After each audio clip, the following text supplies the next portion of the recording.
Hello friends, कैसे हैं? Hope आप सभी अच्छे होंगे। Welcome back to my new blog. तो फाइनली आज मेरी मॉर्निंग हो गई थी 6 o'clock पे एंड यहाँ पे मैं आ गई थी अपनी किचन में। एंड अगर आपने मेरे चैनल को लाइक नहीं किया तो लाइक करें, सब्सक्राइब नहीं किया तो सब्सक्राइब करें एंड मेरी वीडियो में एंड तक बने रहें। तो फाइनली सुबह सुबह का टाइम होता है एंड इतनी ज़्यादा चीज़ें जल्दी जल्दी करनी होती हैं एज यूजुअल, क्योंकि सारे काम मॉर्निंग से ही स्टार्ट होते हैं। एंड मैंने रात में भी भिगोई थी यहाँ पर चने, क्योंकि आज मुझे बनाने थे छोले की सब्ज़ी।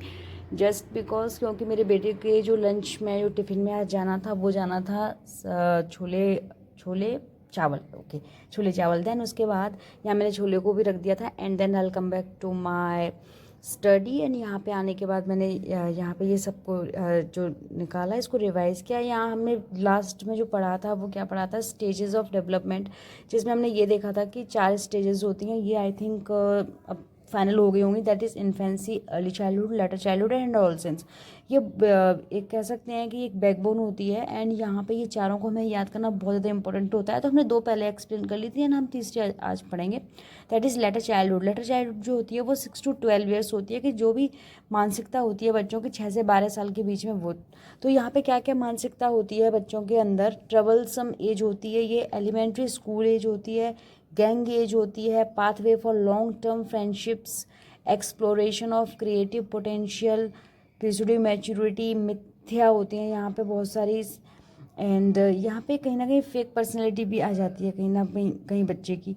एंड आजकल क्या ही होता है ना कि हम पढ़ाई तो करते हैं लेकिन पढ़ाई उतना डिफ़िकल्ट टास्क हो गया है कि क्योंकि हर एक हाउसवाइफ का सिर्फ एक ही क्वेश्चन ये होता है कि टाइम नहीं मिलता है। घर का इतना सारा काम होता है, इतना सारा प्रेशर होता है कि टाइम बिल्कुल भी नहीं मिलता है। एंड टाइम की शॉर्टेज इतनी ज़्यादा हो गई है कि बहुत मुश्किल से टाइम चुराना पड़ता है, कह सकते हैं। बट ये वही कर पाते हैं जिनको एग्जैक्टली कुछ करना होता है। अदरवाइज़ अगर हम ये सोचें कि हमें टाइम खुद टाइम निकलेगा, तो वो ऐसा कभी नहीं होगा, क्योंकि back to back work, back to back चीज़ें होती हैं। एंड अगर आपके पास छोटे किड्स हैं तो फिर आप बिल्कुल ही मत सोचो कि आपके पास टाइम होगा, क्योंकि इस एज में आने के बाद, इस स्टेज पे आने के बाद it's very difficult to find out time.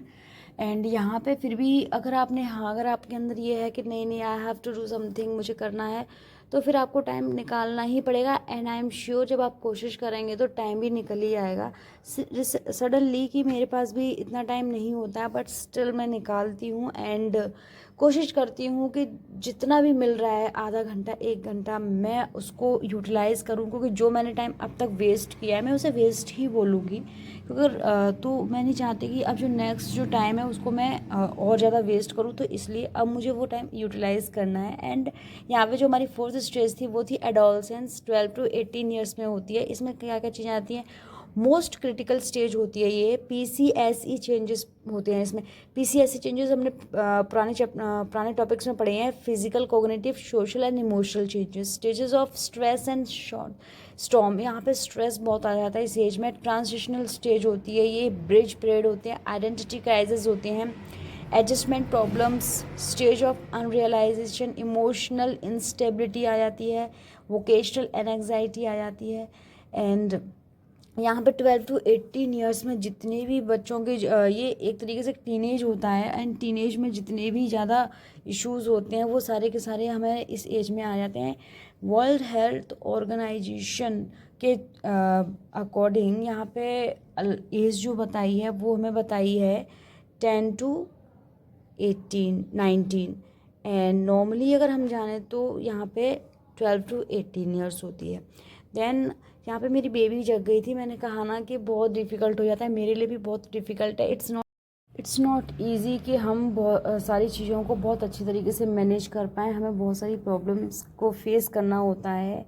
And अगर हाउस वाइफ हैं तो एग्जैक्टली टाइम तो नहीं होता है बट निकालना पड़ता है। एंड बच्चे हैं तो फिर और ज़्यादा हो जाता है। तो बस मैं इतना ही कहना चाहती हूँ कि अगर रियल में अगर आपको कुछ करने का अगर अंदर है, आपके जुनून है, तो आई एम श्योर कि आप टाइम ज़रूर निकाल लोगे। एंड कोशिश करने से सब चीज़ हो जाती है। तो यहाँ पे ये हो जाएगा। मिलते हैं next. Thank you for watching my video. मिलते हैं नेक्स्ट वीडियो में।